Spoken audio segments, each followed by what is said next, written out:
Okay, so here is a 10-month-old husky with some dog aggression issues. She belongs to the shelter. And let's see how she's done. She was in foster care and really struggling. Hey. So she came to our program and we saw very clearly why the foster was struggling with her. She's extremely assertive with dogs. And when she came in here, my mentor dogs, which is this Rottweiler you can see right here is one of them, they immediately told me, hey, something is off about this dog. She's not taking information from us. She's not respecting our boundaries. Sky, enough. And you could see here the bristling of the fur on the back. Now, one thing that we should always think of immediately when a dog is struggling with socialization is the potential of putting a muzzle on and how that can help things, especially when it's a dog that is not really fully committed to attacking dogs or injuring dogs, but still fully enjoying playing with dogs and socializing, but just confused.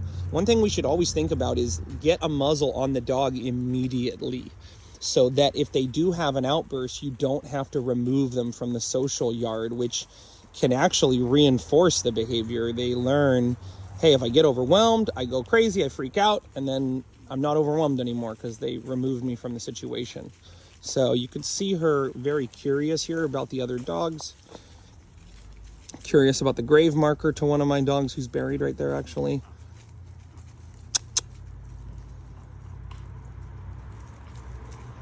Believe it or not, folks, I've had a lot of dogs in this yard. No one's ever pooped on my dog's grave.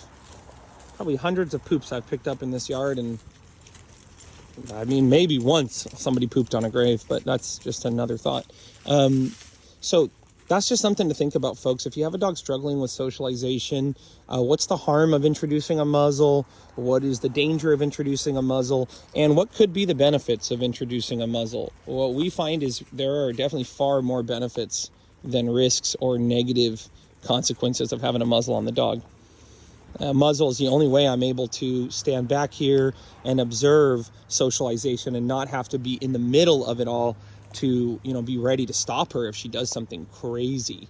A muzzle is also the only way where if she is having an outburst or there's a scuffle, I don't have to worry about her potentially, even accidentally biting me. Oftentimes dogs are in a scuffle. Dog's skin has a lot of fur. It's pretty tough. So they might be chomping and biting a dog pretty hard and it won't even cause damage. But if you put your hand in there and you get chomped, it could actually cause damage. And that's actually what happened last week. She bit me on the hand because I reached in there. She didn't have a muzzle on and, she ended up biting me inadvertently.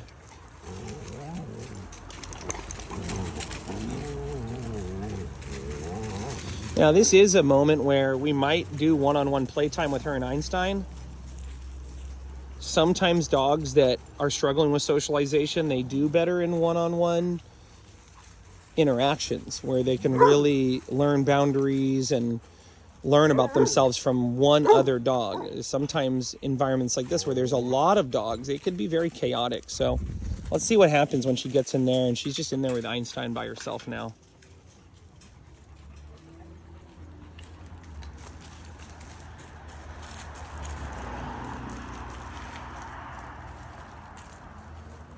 So you can see much more playful energy when there's just her and Einstein. She's not really pacing, going up to everybody, asserting herself. Here you can see she's kind of more like, hey man, you gonna play with me? I'm just gonna go over here and smell and explore. In here you could see her, brushing up against everybody, pushing up against everybody. It could have been a sign that she was perhaps a little bit overwhelmed. Wait. Break.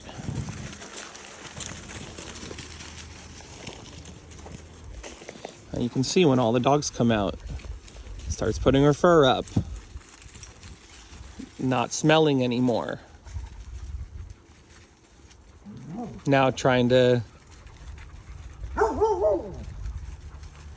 looking around, just like, oh my God, what's going on? I don't know anymore. And that's why, when it comes to large group socialization, you definitely want to be very strategic and have the right dogs in that group. You yourself want to have the right set of skills to be able to guide the dog you're trying to help in a group successfully. And maybe even the right tool, like a muzzle. And you see I got this dressage whip where if I needed to create some space between two dogs, I can easily do that, just like by this. Okay, I can easily move the dogs around. So we're hopeful that Nessie is going to continue to progress. We can see now, after doing more structure for the last week, creating more clarity in terms of, you know, our relationship with her, what's expected of her. Brutus, stop. We have seen that, like, she is doing a lot better socially now. But this dog is tricky because she will manipulate you unintentionally. She'll act super, super cute, super, super sweet, super, super babies, and you'll kind of let your guard down and forget that there is this other part of her that comes out sometimes that is pretty nasty. I mean, it's puppy stuff, but it has the potential to grow into something pretty gnarly. So we've had to be very strategic in, you know, creating a relationship with her primarily based on leadership and trust and obedience versus coddling and babying her. I really believe this type of dog was getting very confused with everybody coddles her, everybody's really soft with her, everybody's very submissive with her.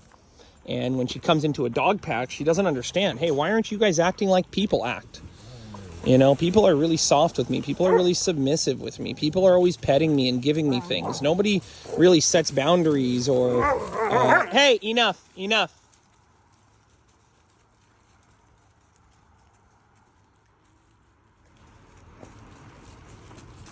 And so now that we've created a relationship more on boundaries, trust, and respect, you know, we are seeing that is translating into her behavior in the social yard. And also preventing us from, you know, forgetting, hey, put that muzzle on her. I know she's been good for 24 hours. I know she was really cute, but remember what happened like 3 days ago? So these are just some things to think about. Nessie is adoptable, 10 months old. She has a foster right now who's watching her on the weekends for us. And we are hopeful to see her continue to progress and, you know, reach her highest potential, whether that's being a dog that is highly social and really likes to go out and meet dogs, or a dog that is less social and maybe has a core group of friends, or just likes to hang out with people more than dogs. Really, time will tell, and we'll know a lot actually in the next week or so.